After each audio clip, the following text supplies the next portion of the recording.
उपासक के अंदर ये प्रश्न नहीं आना चाहिए कि हमें 6 महीना 1 वर्ष हो गए नाम जप करते हुए, कोई हमें परिवर्तन तो नहीं दिखाई दे रहा। 1 महीना अगर हम नाम जप कर रहे हैं या 1 वर्ष नाम जप कर रहे हैं तो ये सत चिंतन है। सत चिंतन कभी व्यर्थ नहीं होता। तुम्हें पता नहीं है कि तुम्हारे कितने अशुभों का नाश कर चुका है नाम, यदि वास्तविक आप जप रहे हैं। संचित कर्मों को पहले भस्म करता है नाम। इसीलिए नवीन उपासक को ये अनुभव नहीं होता कि नाम का फल क्या है, क्या आनंद है, क्या दुख मिटता है। इसलिए प्रार्थना है आप अपने अज्ञान के कारण कहीं नाम जपना ना छोड़ दे कि जब से नाम शुरू किया हमें कोई लाभ नहीं दिखाई दे रहा, हमें नौकरी नहीं मिल रही, हमारा काम नहीं बन रहा, हमारे दुख नहीं मिट रहे और दुख बढ़ रहे हैं। ऐसा आपको माया अनुभव कराएगी। और आपको दृढ़ विश्वास रखना है सदगुरुदेव के वचनों में, शास्त्र वचनों में, संत वाणी में। इसी विश्वास के सहारे हम अध्यात्म बल से युक्त हो जाते हैं। नहीं तो जब हम नाम जप करते हैं तो सबसे पहला काम नाम का होता है गोदाम में आग लगाना। जो हमारे संचित कर्मों का शुभ अशुभ गोदाम है उसको भस्म करता है। अब ये बात पता नहीं है तो वो वर्तमान में तत्काल फल देखना चाहता है कि हम नाम जप किए तो हमारी सारी कामनाओं की पूर्णता हो ही जानी चाहिए। नाम जप का फल क्या हुआ, वो ऐसा सोचता है, पर ऐसा नहीं है। नाम जप सबसे पहले अशुभों का नाश करता है, फिर शुभ फंसाने वाले जो होते हैं वो उनका भी नाश कर देता है। इसके बाद क्रियमाण पूरा परम पवित्र करके भगवद अर्पित कराता है, प्रारब्ध भोगने की सामर्थ्य देता है। फिर आनंद का ऐसा उन्माद होता है, आनंद की ऐसी उत्तम अवस्था होती है जो वाणी से वर्णन नहीं की जा सकती। आप धैर्यवान बने, उत्साह पूर्वक नाम का जप, नाम का कीर्तन, नाम का चिंतन करें, परिणाम बहुत मंगलमय होगा। थोड़ा धीरज रखें, थोड़ा विश्वास करें। न एक एक नाम आपको उठा रहा है, अभी आपको समझ में नहीं आएगा। जब आपके पाप नष्ट हो जाएंगे, हृदय निर्मल होने लगेगा, तब आपको समझ में आएगा। मेरा मन प्रियाजू की कृपा से इस प्रेम रस में आविष्ट हो गया है। अब मेरे लिए वृंदावन से उत्तम कोई नहीं, क्योंकि वृंदावन ने मुझे प्रियाजू प्रदान किया, प्रियाजू के चरणों का प्रेम प्रदान किया, राधा नाम प्रदान किया। अब किसी की कोई मर्यादा नहीं। प्रेम की अपनी स्वयं की मर्यादा है कि वो किसी की मर्यादा नहीं। प्रीति न काहू की काम में जाए, ये प्रेम है। प्रीति की रीति रंगीलो ही जाने। अगर प्रेम का सही रूप कोई जानता है तो प्रभु श्री कृष्ण जानते हैं। इसलिए वो मर्यादा पुरुषोत्तम के रूप में जब अवतरित हुए तो एक एक मर्यादा का पालन। जब लीला पुरुषोत्तम प्रेमावतार श्री कृष्णचंद्र जी महाराज की लीलाओं को समझना सदगुरु की चरण शरण में बैठकर ही हो सकता है। जो रसिक हैं, जो लाडली लाल के रस में डूबे हुए रसिक सदगुरुदेव हैं, उनके चरणों के समीप बैठकर ही इनकी लीला समझ सकते हैं।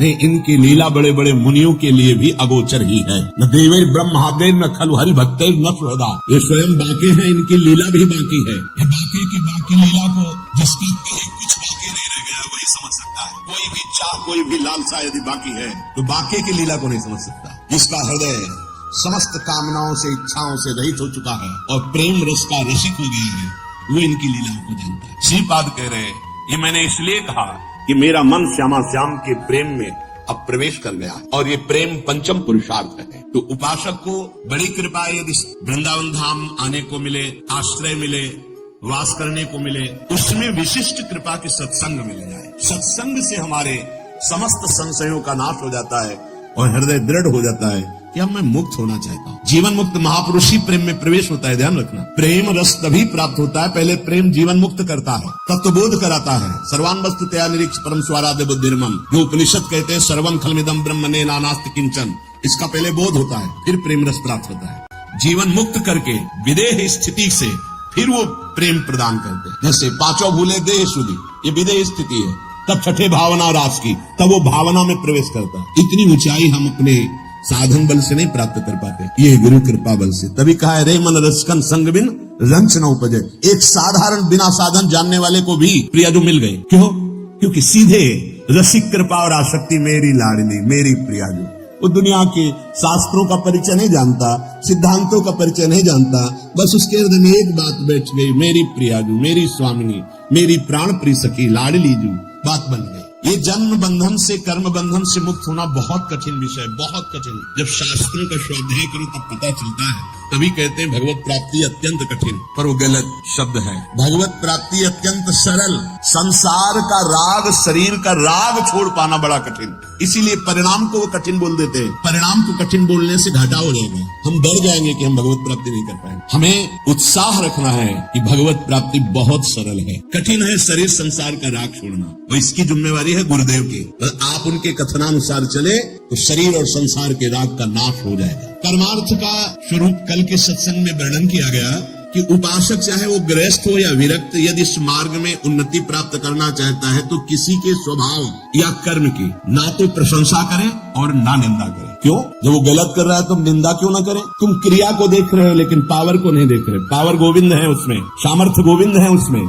उपासक उपास्य देव को देखता है, क्रियाओं को नहीं देखता। बोले नहीं, बहुत गंदा आदमी, उससे भगवान कैसे मान सकते हैं? तो गंदा उसकी क्रिया को लेकर के है, लेकिन परम कारण तत्व जो बैठा है वो निर्विकार, चेतन, अमल, सहज सुख राशि, उसको क्यों नहीं देखा? तुम क्रिया देखने वाले संसारी नहीं हो, तुम तत्व का दर्शन करने वाले भगवत भक्त हो, उपासक हो, जिज्ञासु हो। जैसे ही हम छाया को देखकर, कल ध्यान कीजिए सत्संग का, छाया को देखकर भ्रम हो जाता है, कोई है क्या? ठूंठ को देखकर भ्रम हो जाता है, भूत है क्या? रस्सी या टायर को देखकर हमें भ्रम हो जाता है, ये सर्प है क्या?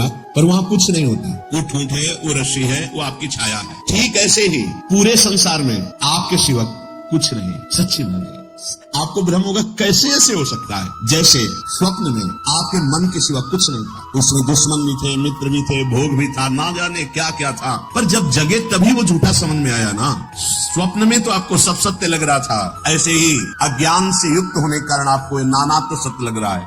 स्त्री पुरुष, अच्छा बुरा, नीच उत्तम मध्यम, ये आपको लग। श्री भगवान कह रहे हैं बहुत गूढ़ प्रसंग है। अगर आज का प्रसंग समझ लेंगे तो प्रिया जी के चरणों में लिपट जाएंगे कि मेरे बस की बात नहीं। ध्यान से सुनिएगा। आत्मैव तदिदं विश्वम सृज्यते सृजति प्रभु।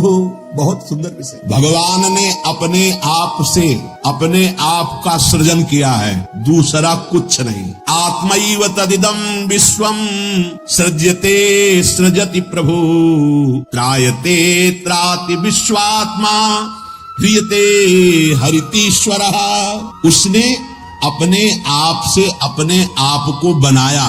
त्रायते त्राति विश्वात्मा ह्रियते हरितीश्वरः, और अपने आप से अपने आप की रक्षा की, पालन किया। और फिर ह्रियते हरितीश्वरः, फिर अपने आप से अपना संहार किया। ये है सत्य विषय। उद्धव तस्मान्नहात्मनोऽन्यस्मा दन्यो भावो निरूपितः।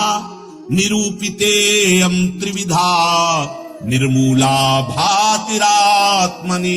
इदं गुणमयं विद्धि त्रिविधम मायया कृतम।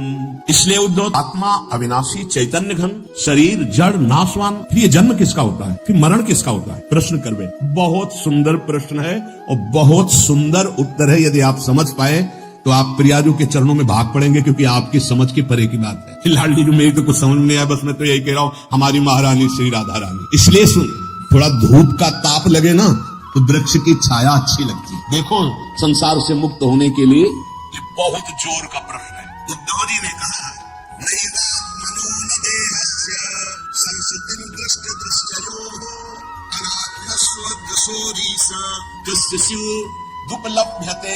प्रभु, ये चर्चा आपको मिलेगी नहीं प्राय, क्योंकि कथन और श्रवण के लिए स्थान की भी जरूरत होती है। तो यह श्रीधाम वृंदावन, और यहाँ व्यक्त अव्यक्त बड़े बड़े महापुरुष पधारे हुए हैं। तुम्हारी दृष्टि नहीं है तो तुम्हें व्यक्ति समझ में आएगा। जहाँ भगवत शास्त्रों का सत्संग होता है वहां सनक सनंदन सनातन सनत कुमार श्री हनुमान जी महाराज बड़े बड़े महाभागवत पधारते हैं, और उन्हीं के सानिध्य से समझ में आ सकता है ये विशुद्ध भागवत परमार्थ मार्ग है। उद्धव जी ने पूछा कि भगवान, ये जो आत्मा है ये दृष्टा है और शरीर जो है ये दृश्य है। आत्मा स्वयं प्रकाश है और देह जड़ है। ऐसी स्थिति में ये जन्म मरण किसका होता है? आत्मा का जन्म मरण हो नहीं सकता, क्योंकि ये स्वयं प्रकाश है, और जड़ शरीर का हो नहीं सकता, क्योंकि नाशवान विकारी है, ये तो यही नष्ट हो जाता है। महाराज, ये मरता कौन है और जन्मता कौन है? ना आत्मा और न शरीर। अगर ये शरीर जन्मता मरता है तो शरीर को नष्ट करने के बाद फिर अब जन्म मरण खत्म हो जाना चाहिए, पर फिर शरीर मिलता है। आत्मा को हो नहीं सकता, क्योंकि स्वयं प्रकाश, निर्विकार, चैतन्य घन। तो ये होता किसको है जन्म मरण? इसका होना उपलब्ध है कि होता है जन्म मरण, तभी होता किससे है? भगवान। हे जगत गुरु, आप हमारे संशय की निवृत्ति करें।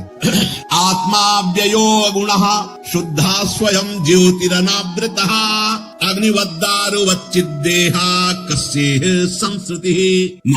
आपकी कृपा से इतना तो पता चला है कि आत्म तत्व अविनाशी है, प्राकृत अपराकृत गुणों से रहित है, शुद्ध स्वयं प्रकाश है, कोई भी आवरण उसे ढक नहीं सकता। शरीर विनाशी है, साकार है, अशुद्ध है, आत्मा से प्रकाशित है और आवृत है माया के गुणों से। प्रभु आत्मा तेज स्वरूप प्रकाशमान, शरीर काठ की तरह अचेतन, फिर ये जन्म मृत्यु संसार किसको प्राप्त होता है? कौन है जो बार बार जन्मता है मरता है? श्री भगवान वाच यावद्देहेन्द्री प्राणै रात्मनः सन्निकर्षणम् संसारा फलवास्तावत् पार्थोक्त अविवेकिनः।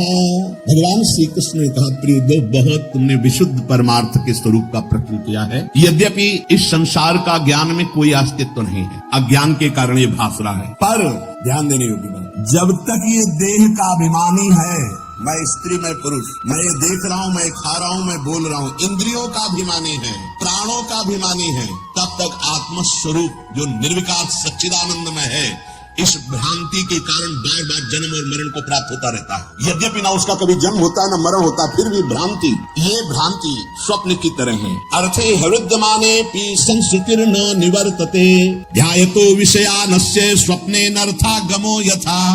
जब तक इसको ये भान रहता कि मैं स्त्री हूं, मैं पुरुष हूं, मैं अपनी इंद्रियों से भोग रहा हूं, मैं ये भोगा हूं, ये भोगूंगा, ये उसकी भ्रांति ऐसे है जैसे स्वप्न में। और स्वप्न में प्राप्त हुआ सुख दुख जब तक जागता नहीं तब तक सत्य भासता है। स्वप्न की विपत्ति या स्वप्न का सुख कोई भी सत्य नहीं है, पर वो जब तक जगाया नहीं जाएगा तब तक उस विपत्ति या सुख को भोगता रहेगा। ऐसे ही बिल्कुल न जन्म है न मरण है, आत्म तत्व निर्विकार है, शरीर भ्रमात्मक त्रिगुणात्मिका माया से रचा हुआ। पर जो साधक, जो मनुष्य अपने को स्त्री या पुरुष मानकर और विषय भोगों का चिंतन करता रहता है, वो अज्ञानी स्वप्नवत भोगों में फंसा हुआ जन्म मरण रूपी संसार से कभी निवृत्त नहीं हो